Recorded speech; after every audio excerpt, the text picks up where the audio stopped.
attacking for Jewel Lai? Well, of course, ang tinitingnan natin dito for the Lady Blazers, a very familiar name that we would often mention, Clarissa Abriam. 62 points already dito sa ating collegiate conference. So really proving her skills at ang kanyang confidence and what she can contribute to the squad. And obviously, she is one of those girls who is very thankful for having a Jewel Lai to, distribute and spread the wealth, so to speak, for the CSB Lady Blazers, who are not just thinking of the semifinals and wanting to win, but as Jewel Lai mentioned, their main goal is to get to the finals. Pero best of 3, so marami pa tayong pag-uusapan. At speaking of that, we're going to talk to somebody else and talk about the Adamson Lady Falcons when we come back dito po sa inyong PVL 2019.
If you're joining us just now, we are about to begin the semifinals ng ating PVL Collegiate Conference bright and early dito sa Philoil Flying V Center. Kanina, pinag-usapan natin ang CSB Lady Blazers who are 4-1 going into the semifinals.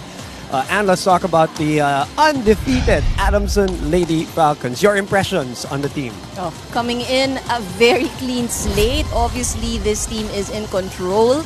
And it's a very good way to get into the semifinals with all this confidence. Wala pang talo. They're number 1 or number 2 in their key strengths. Nandyan yung running set, spikes, aces, and digs. And again, when we go to the weaknesses, we say that being number 4 in blocks and in receiving is already a weakness. And I mentioned this earlier, being number 5 for the earlier team, hindi naman siya weakness eh. Ang dami nung teams. But these are the skills that lags, where they lag behind. But all good, I think. All good, siguro, no? 5-0, siguro, all good. And you said Adamson is in control of that offense. Is with us, the number 1 setter so far here at the PVL Collegiate Conference. Si Louie Romero is with us here at the panel. Maganda umaga and congratulations sa 5-0. Sisimula na yung semifinals. You know, Louie, we've been big fans of you sa palarong pambansa pa lang. At nung na-expose ka dito sa Open Conference 2 years ago as a guest player, remember, sa Adamson, anong so far journey mo? Grade 12 ka pa lang yata noon nung Open Conference. So far 2 years na nag-guest ka na dito at naglalaro na dito sa PVL. How are you now? What is your maturation process going into this year's Collegiate Conference? Unang-una masaya po kasi another opportunity na naman po to. And ibang-iba po kasi talaga sa high school. Syempre, ibang level na to. Ayun, sobrang saya lang kasi nandito ako ngayon sa Adamson University. Did you expect na matatapos nyo yung elimination sa 5-0 yung record niyo? Actually, hindi po talaga kasi ngayon, parang off-season po kami. Siyempre, yung goal po talaga namin is UAAP. Pero sabi lang ng mga coaches namin na 1 game at a time lang talaga. Anong game plan para sa CSB Lady Blazers? Paano nyo atakin itong kalaban nyo ngayon? Focus po muna kami sa service receive talaga namin kasi yun yung magpapanalo sa amin. And sunod na yung opensa namin. Dahil obviously, as we know, Ann, pag maganda service receive, gaganda ang pwesto para kay Louie Romero. Good luck for this matchup Thank you po. against the CSB Lady Blazers, a name that probably some people are hearing just now. But as we said, in the Open Conference 2017, nung high school pa lang siya, she already caught a lot of people's attention because she was playing against, veterans and showing so much promise itong si Louie Romero. Tama ka dyan. And we always say if you play a setter position, importante that you're able to direct. You really set the direction for the team, and that's why talaga namang nasabihan natin she is the general on the floor. She's made her teammates really look good. Yes, and she will continue to do that for many, many years for Adamson Lady Falcons, and it will all start here today as they go up against the CSB Lady Blazers. Ang ganda rin ng matchup natin sa setter. Jewelay naman para sa Blazers, and of course Louie Romero para sa Lady Falcons. Join us as we are live right here on SNA and on Liga, and join us on Twitter at ABS-CBN Sports. Our hashtag is always hashtag PVL2019. And of course, for those watching online, very happy to watch this on www.sports.abs-cbn.com/livestream/PVL. And of course, on Premier Volleyball League. No excuses. We'll get the semifinals started when we come back here on your PVL 2019.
Presenting our officials for this match.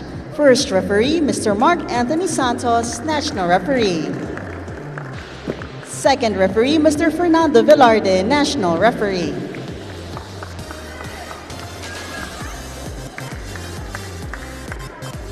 Let's now meet the starting six from the Adamson University Lady Falcons. Let's start off with the team captain, jersey number 5, Louie Romero.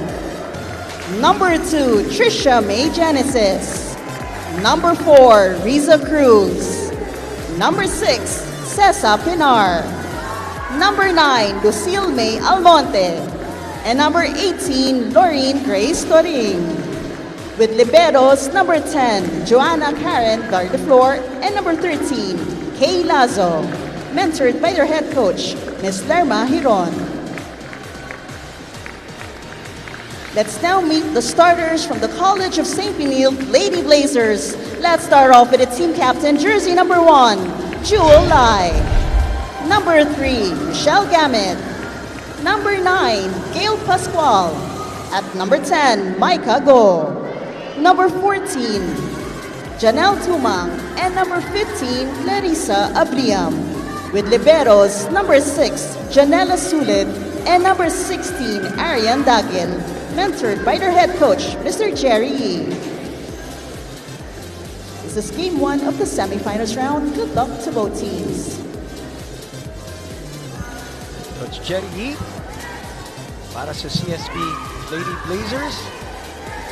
And para naman kay Lerma Hiron at ang kanyang kupunan, the Adamson Lady Falcons.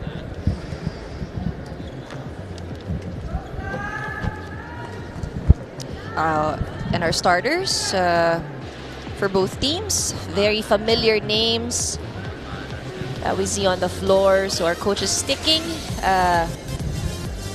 with the same names. And the teams are also getting ready for set number 1. All right, again, this is best of 3 action.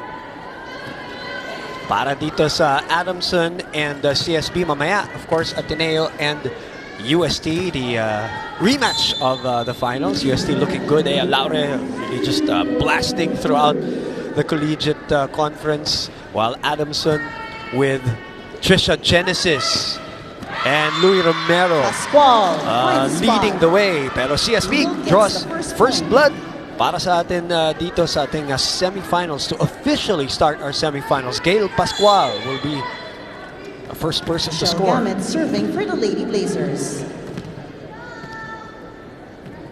Coming off victories over TIP, itong CSB Lady Blazers to formalize their entry dito sa ating semifinals. Ito naman Adamson Lady Falcons, a convincing win against the Letran Lady Knights para sa Lady Blazers in that game against TIP. Coach Jerry basically played everybody in that match. Some of his starters actually, and second set na naglaro, pati si Jualay actually second set na naglaro. Which is a good sign. Maganda yung nakikita mong binabalasa yung players and they equally get good playing time. Captain Jualay. The captain. At 2 serving 1. This is going to be a really good matchup going into the finals as pumatong.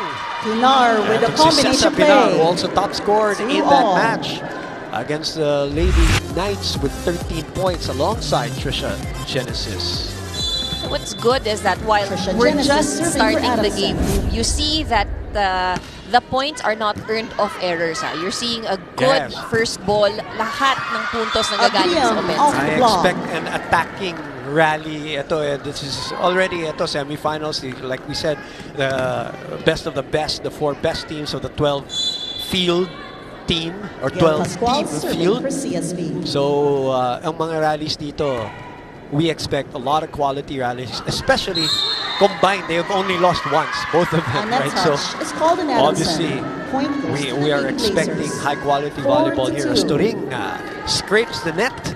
So 2 errors for Adamson, giving a DLS-CSB the 2-point lead. The first girl to score in this game, Gail Pascual, gets us going for this rally. Romero opens up. Good pick up there. But the floor was there for coverage. Bumalik sa CSB and a chance here for Adamson. Romero reverses and Cesar Pinar goes down the line. Sulit was not able to handle that attack. Balikan natin si Therese Gaston for this report. Kanina kasama ko si Cesar Pinar at nakwento niya sa akin their preparations for the semifinal series. Sinabi niya na mas nag-focus sila on technical trainings like service receive, target hitting, and defense. Pero inamin din niya sa akin na hindi ganoon kadali to have twice-a-day training for a 4th-year BS Psychology student na hindi lang man nagte-training, pumapasok rin, but she's also working on her thesis and her OJT as well. She is doing her OJT on industrial setting in Santa Ana. Her mindset coming into the semis is to be more consistent on her game. She admits to me that I need to do more for the team. Kailangan ko pa mas mag-execute for them. Although she tells me that Coach Lerma wants them to take on a one-step-at-a-time mindset approach and to focus on the present game. Sasa's big plan is to bring Adamson that championship. Your thoughts, Boom and Ann? Well, she is going to be with great teammates, Therese.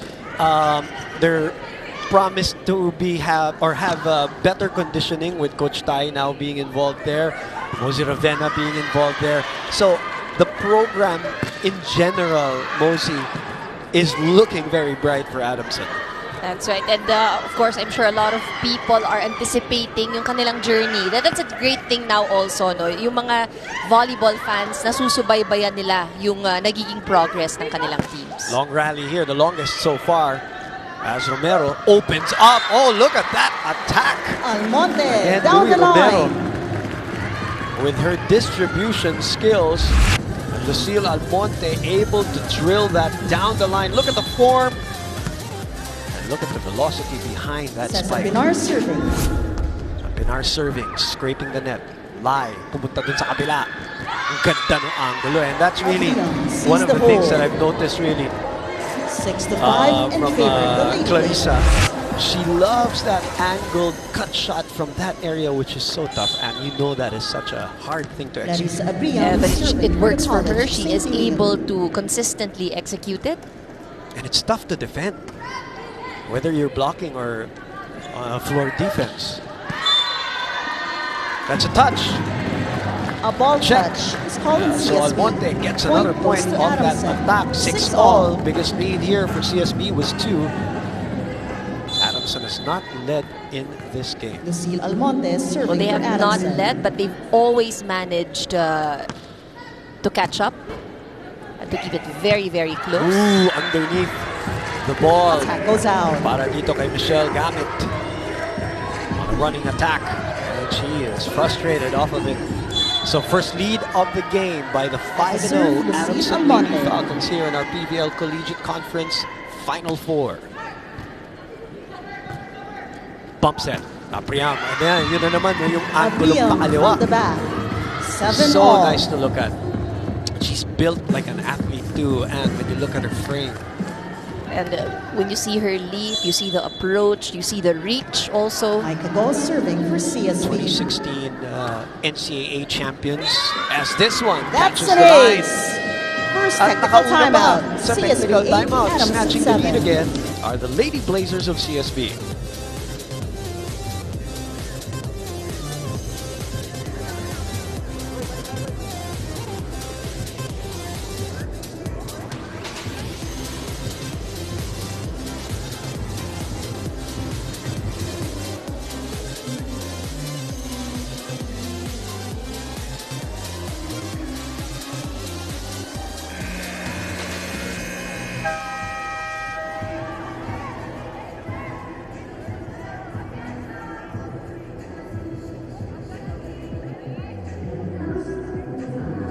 Present!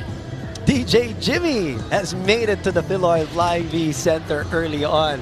We have a very long and exciting and packed day for the PVL in general. Of course, in the morning, we have the PVL Collegiate Conference, Maya-maya po. After this game, Ateneo versus UST. UST being the Micah Goss undefeated team serving in for the their Lady pool. Blazers. Ateneo at 4-1. Their only defeat was against this Adamson team not too long ago. That was an exciting match dito sa inyong collegiate conference, as Pascual again underneath the ball. And then of course sa hapon, Attack goes tuloy-tuloy out. ang ating Point for Adamson. doubleheader 8-all. para naman sa open conference ng inyong PVL. At the And serve, early Lisa on Cruz. here in this set, Coach Jerry already active at the sidelines. Pinaaalahanan yung kanyang mga players na huwag pumalo sa ilalim ng bola. Romero opens. Good dig there. Save. Abraham again. Able to get the angle again. The roll, the top spin. The back row attack. And she has been on point today para kay Coach CSB 9, Jerry. Adamson 8.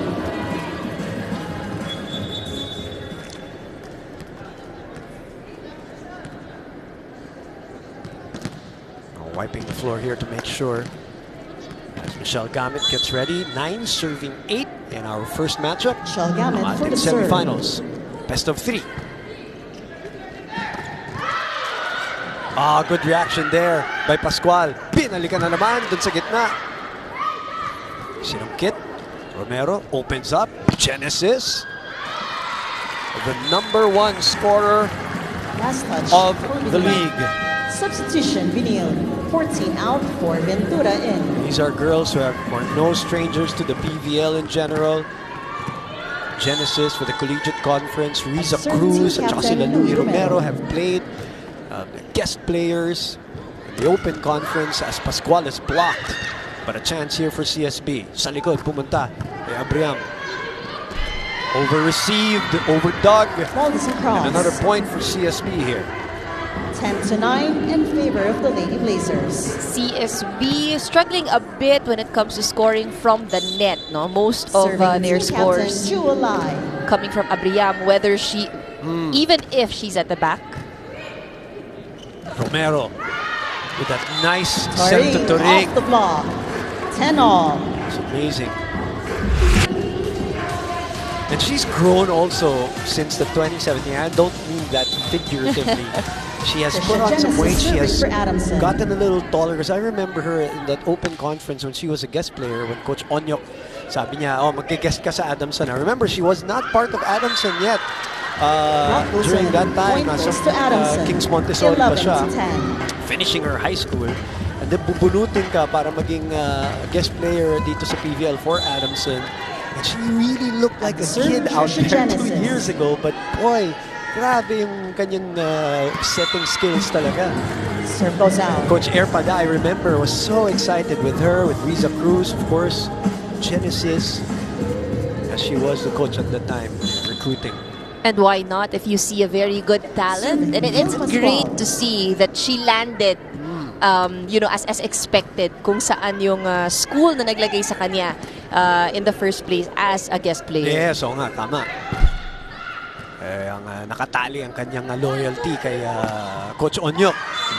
This is out as Romero lets it sail out. Asking for a check, but no call. Adamson now with the 1-point lead again.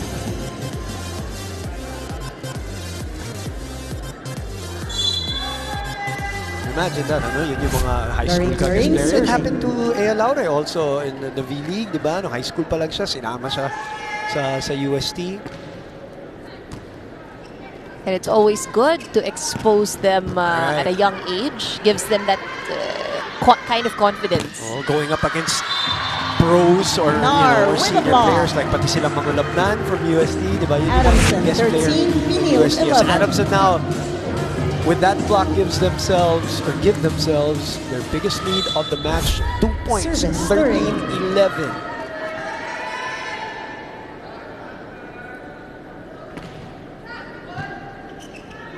Line. Goes down the line. Genesis was there but could not keep it in play. Over received by Adamson. Point for Binil. 12 serving 13. One of the things I see that helps both squads is that so far we've seen good first ball from both these teams. So it makes the job of Romero and Lai a bit easier. Kaya alam nga natin na this is going to be an attack-oriented match here. And you see that again, Cesar Pinar off the from hands the of opposite Ventura. side. Look at that again. Cesar Pinar for the serve. 5-0, including that big win against Ateneo as that one drops. Service ace. And now the biggest lead at 3:50. Timeout, Coach Jerry will not wait for the 12, technical timeout. Adamson, 15. Kinakabahan tayo, nandyan yung bola, nasa harap natin, puro tayo, tigil. Kukunin natin, magtitira ka pa ng konti, pumapasok pa sa konti, paano na? Ayaw nyo pang ituloy yung coverage nyo. So may first set ngayon, kinakabahan kayo, so hindi na bali, may 2, 3, 4 pa. O tutuloy-tuloy natin. Ha? Ano ka, rookie ka? Rookie din naman yun, di ba?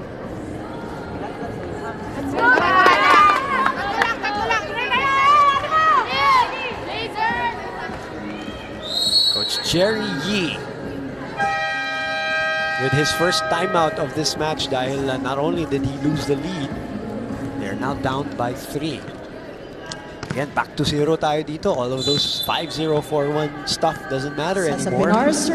From a numerical standpoint, it doesn't matter. But as Ann pointed out, from a confidence and momentum standpoint, it matters. And look at Adamson now. Second technical timeout. Highly Adamson, confident. 16, Binil, 12. Full of momentum with a 4-point lead.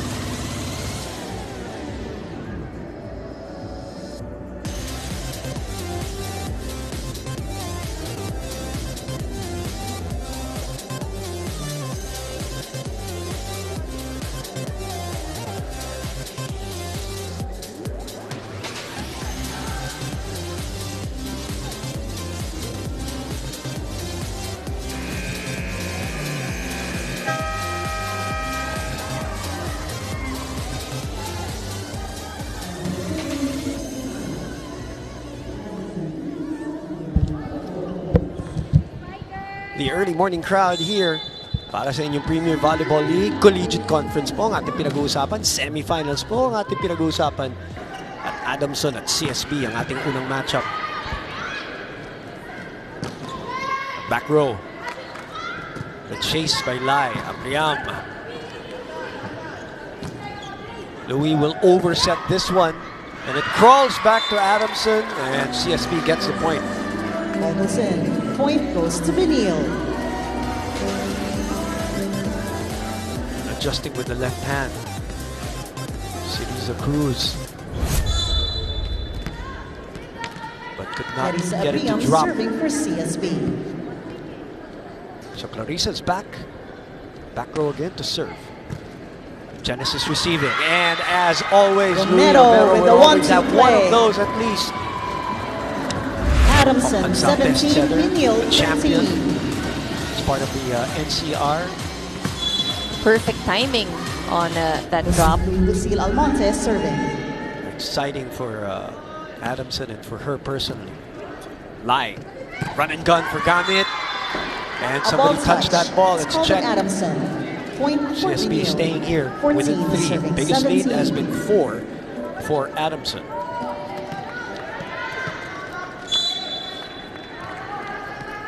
Teresa Cruz Micah Go at the serve. on your screens, and Almonte all waiting to receive. Cruz unable to put it away. Lai will open up to Pascual.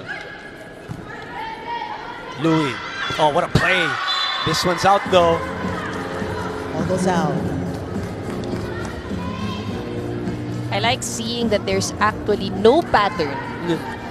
And still, both setters are managing Micah to Go. have evenly distributed sets at this point. Naglalaro talaga, you know? They're playing around, they're experimenting, and they're trusting their attackers. Pascual able to keep it up. Abriam from the back. Oh, what a set by Jewel Lai. First of all, what a Abriam with save an by off-speed Pascual. shot. 16 serving Gil 17. Pascual. And we'll talk about Timeout, that a little Adamson. later. Because this lead is down to 1. It is Coach Lerma Hiron who will call this timeout.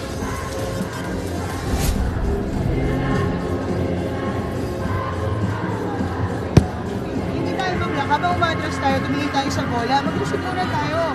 Sobrang iniilag mo sa block. Oh, palabas na yan, oh.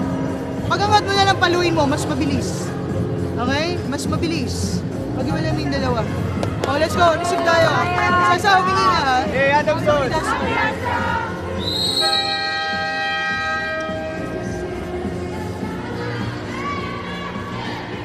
Adamson Lady Falcons' 4-point lead is gone. It's down to 1. CSB making a chase here.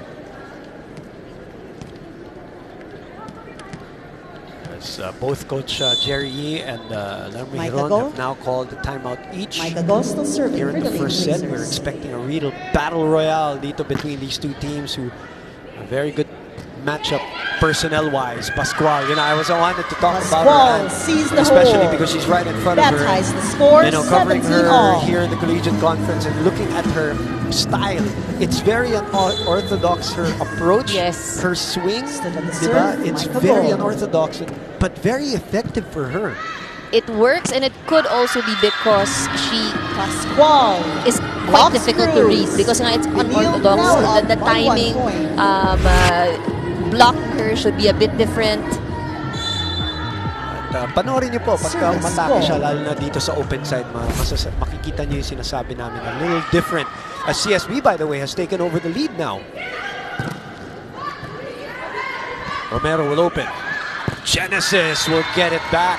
Genesis off the block. We're tied at 18 all, just as we expected that. Quality match between two quality teams. The lone NCAA team in the Final Four, the CSB Cruz serving. Lady Blazers. Going toe-to-toe with the Lady Falcons. It's a nice find. Gamit Nice sees spot the to hole. go to for Michelle Gamit. And Lai also making things very simple.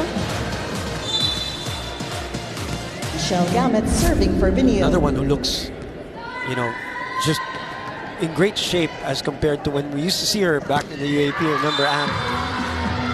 For UP. Too wide. And now the Lady Blazers from 20 to down 18 4 in are favor up of the Lady 2. Blazers. It is a 6-2 run. Serving Michelle Gamit. This is a good sign. Yung sinasabi nilang kumakapit. Over receive. Turin trying to put it away. Unable to. Genesis adjusts. The block was there. She one-hands this one. And a save and a rainbow para sa Adamson. Pascual again goes cross-court. This one's out and wide. But you see though the approach, no, it's so different. She's not a broad jumper. Not a broad jumper. The arm swing is also not so there. different, yeah. You would often see that the left hand, the left and the right would both swing to the back. Correct. Sa kanya hindi ganun. Lai. Pascual in the middle. There's what that is talking about. Her left hand stays in position while her right hand goes for a full swing. While jumping forward, yung motion ng kanyang talon is paharap eh. Hindi yung paakyat na broad jumpers or high leapers. Not that kind.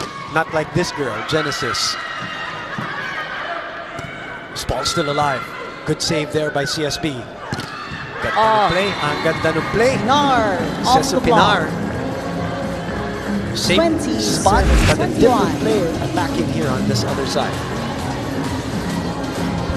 That goes off the block.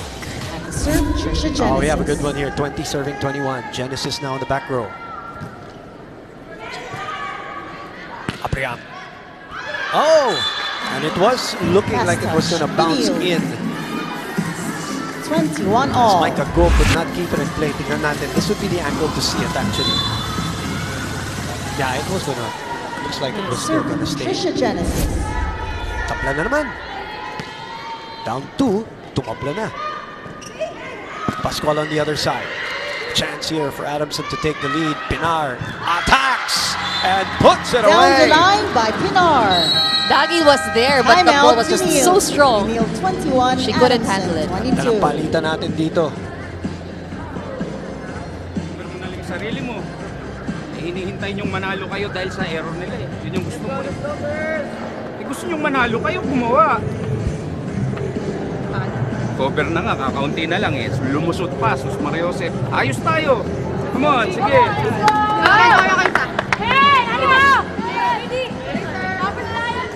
Remember, this is a best-of-3 matchup. Whoever wins gets a 1-0 lead. There is a matchup on Wednesday, and if necessary, third game will be on Saturday. If there's no such thing for both sides, then we begin the finals already next weekend. Sa ating collegiate conference, all warming up for their own, obviously, tournaments.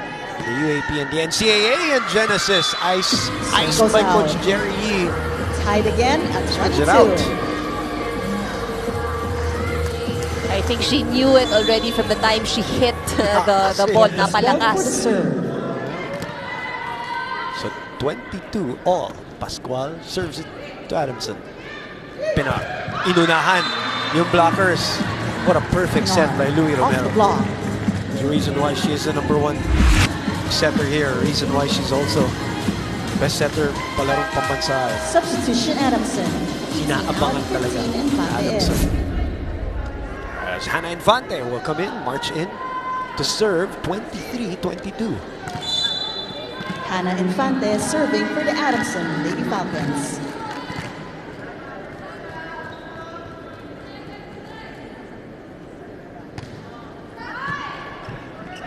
CSB on the attack. Good dig there. It's too low. Almonte could not get it up. And we are 23 all here. Gamit will be in front together with Micah Go and the aforementioned Apriam, Clarissa Apriam. Oh, Genesis misjudging. Benil now at set point advantage. Point. Timeout Adamson. Coach Lerma will call a timeout. Enjoy mo yung ginagawa mo. Ha? Kanina ka pa rin-stack up dun eh. Kaya isa receive lang tayo. Tatlong nasa harapan, di ba? O, tatlong nasa harapan. Okay, isang receive lang tayo. Okay? Stay happy. Oh, let's go! Hey, Adamson! Trying to relieve the tension. Si Coach Lerma Hiron. Dahil nga, kita niya, tight, ano? Tight Oo, tight eh. And right now, kailangan medyo mag-relax. Relax not in an extreme way, but play happy nga daw kailangan. Ito nga yung kanilang ina-adapt ngayon, obviously. Serving for the set, Diane Because they need Ventura. this. CSB, set point. And again, a very tight reception para kay Genesis.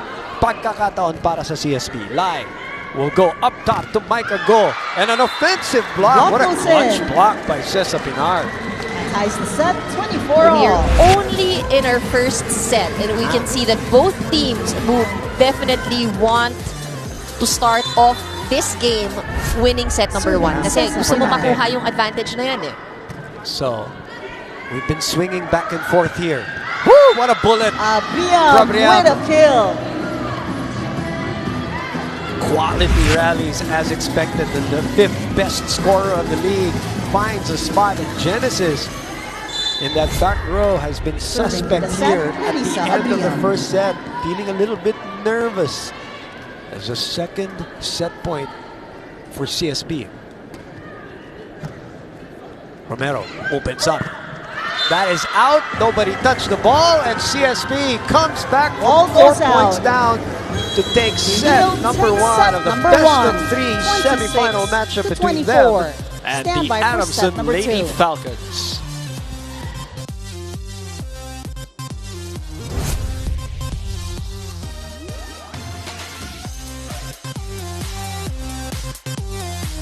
Hello to our Kapamilya sports fans worldwide. This is Eliza Valdez. Thank you for watching the set 1 of today's PVL game. Para mapanood ng live ang mga susunod na exciting PVL sets, just go to iWant.ph or sports.abs-CBN.com.